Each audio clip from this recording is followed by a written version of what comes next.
came to the side of the bridge ready to go down to the river. Chen Pingon saw want to use the bridge's strong luck to climb the realm of the sea-tide Iron Horse Commander's granddaughter, only to see her levitation in the air, holding her breath, and then entered into their own illusions. Just entered the state, but was a sudden break into the illusion of a white horse to destroy their own state of mind led to the failure of the realm of the climbers, so that she was very angry, and the destruction of her state of mind is Ma Kuxuan. It turns out that Ma Kuxuan is not a demented child, but has been pretending to be demented since childhood in order to cover up people's ears and avoid becoming a pawn of the outside world's immortal forces. The two guards found Ma Kuxuan and immediately chased after him in an attempt to kill him, but instead of getting their way, they were even killed by Ma Kuxuan in return. Ma Kuxuan, who had returned to the riverside, saw Chen Pingon, who was touching the snake gallstone. He knew that Chen Pingon's father was killed by his own father. The two of them were destined to be incompatible with each other, and one day they would need to be separated into life and death. So he had always regarded Chen Pingon as an enemy. He wanted to take the opportunity of this time, when the town was about to collapse, and he himself would be taken away, and he would kill Chen Pingon by the riverside. So he directly attacked towards Chen Pingon and fought with him. Chen Pingon saw that he turned out to be not stupid, so he also let go of his hands and counterattacked. The two had only just fought for a while when they were stopped by a sword cultivator from Jinwu Mountain. It turned out that this person wanted to bring Ma Kuxuan to Jinwu Mountain to cultivate, and he also lectured Ma Kuxuan verbally, believing that Ma Buxuan's sabotage of other people's realm climbing was a very unethical thing, and that it would bring mischief to himself. He told Ma Kuxuan to restrain his heart and return to Jinwu Mountain to cultivate properly to avoid going astray in the future, but Ma Kuxuan didn't care. At this time it so happened that Xiaoyang from the Shen-Tian sect also found Ma Kuxuan and wanted to bring him back to the Shen-Tian sect to cultivate. Ma Kuxuan continued to dominate with his ferocious heart and chose to become a disciple of the Jinwu Mountain, which was much more capable of fighting.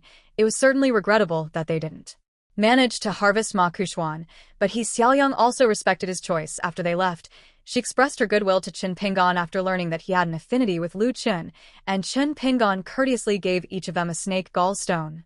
On the other hand, Lu Zhengchen of Lu's house, because he did not buy the treasure armor, angered the Qingfeng City Su. It turned out that Lu Xianyang has succeeded in worshipping Wan Qiong as a teacher, and Wan Qiong also gave him a rule. That is, he is not allowed to cross the small town of the corridor bridge. So Lu Xianyang from now on cannot go home. The whereabouts of the treasure armor naturally no one knows. Just as the Su son was ready to beat Lu Zhengchen to death, subordinates to come and tell Su, the Zhengyang Mountains nemesis of the people in the Wind and Thunder Garden, also appeared in the town, and this incident made Su's heart sprout an idea. Returning home after touching the stone, Chen Pingon saw Qi Jingchen waiting in front of his house.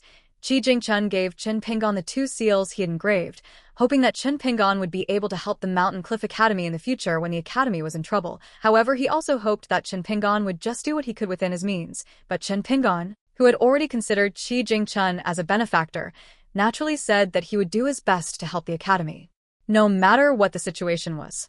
Lu Xianyang this side has begun to honestly in Wan Qiong's blacksmith store iron. Suddenly there are fellows over to tell him that the bridge of the corridor bridge there is a beautiful woman looking for him. This can be Lu Xianyang happy bad. Immediately put down the hands of the work and ran over. The results of the bridge of the woman is actually Su. Lu Xianyang, in the spirit of good people's mentality, hoped that Su do not make things difficult for Lu Zhenchuan, but Su came to find Lu. This time to that Chen Pingon life, threatening him. Su wanted to force him to sell the precious armor to herself and tempt him to pass the corridor bridge, wanting to ruin his chances of cultivation. It turns out that Lu Xianyang and Chen Pingon were born poor. When he was small, he was often bullied by Lu Zhengchen brothers, but he was proud of his personality. Even if he was beaten up, he did not admit defeat, and once he was almost beaten to death, but also refused to bow down, and it was the passing Chen Pingon who cried out to save his life. But Lu Xianyang thought that Chen Pingon was insulting himself. But Chen Pingon did not admit his fault, and his resolute eyes made him feel upset when he looked at him. He started to bully Chen Pingon every day, wanting to make Chen Pingon say sorry, until one day he saw Chen Pingon being bullied by other children in the town, calling him an unlucky man with no father and no mother, and everyone hated him. Lu Xianyang realized that Chen Pingon was just as miserable as he was, and so he stood up to protect Chen Pingon, and the two became good friends, started to play together, and make a living together, and as time retired, they both had become indispensable relatives to each other. So Su's threatening Lu Xianying with Chen Pinggan's life this time was equivalent to directly poking Lu Xianying's lifeline, but Lu Xianying was unable to cross the corridor bridge, and in order to protect Chen Pinggan, he could only choose to sell his family's ancestral treasure armor to Su at a very low price, and the person who traded in his place was Chen Pinggan. In order to not let Chen Pinggan worry, he also lied that it was his love of money. His grandfather had originally said that he could sell the treasure armor at special moments, and that it would be foolish not to make money.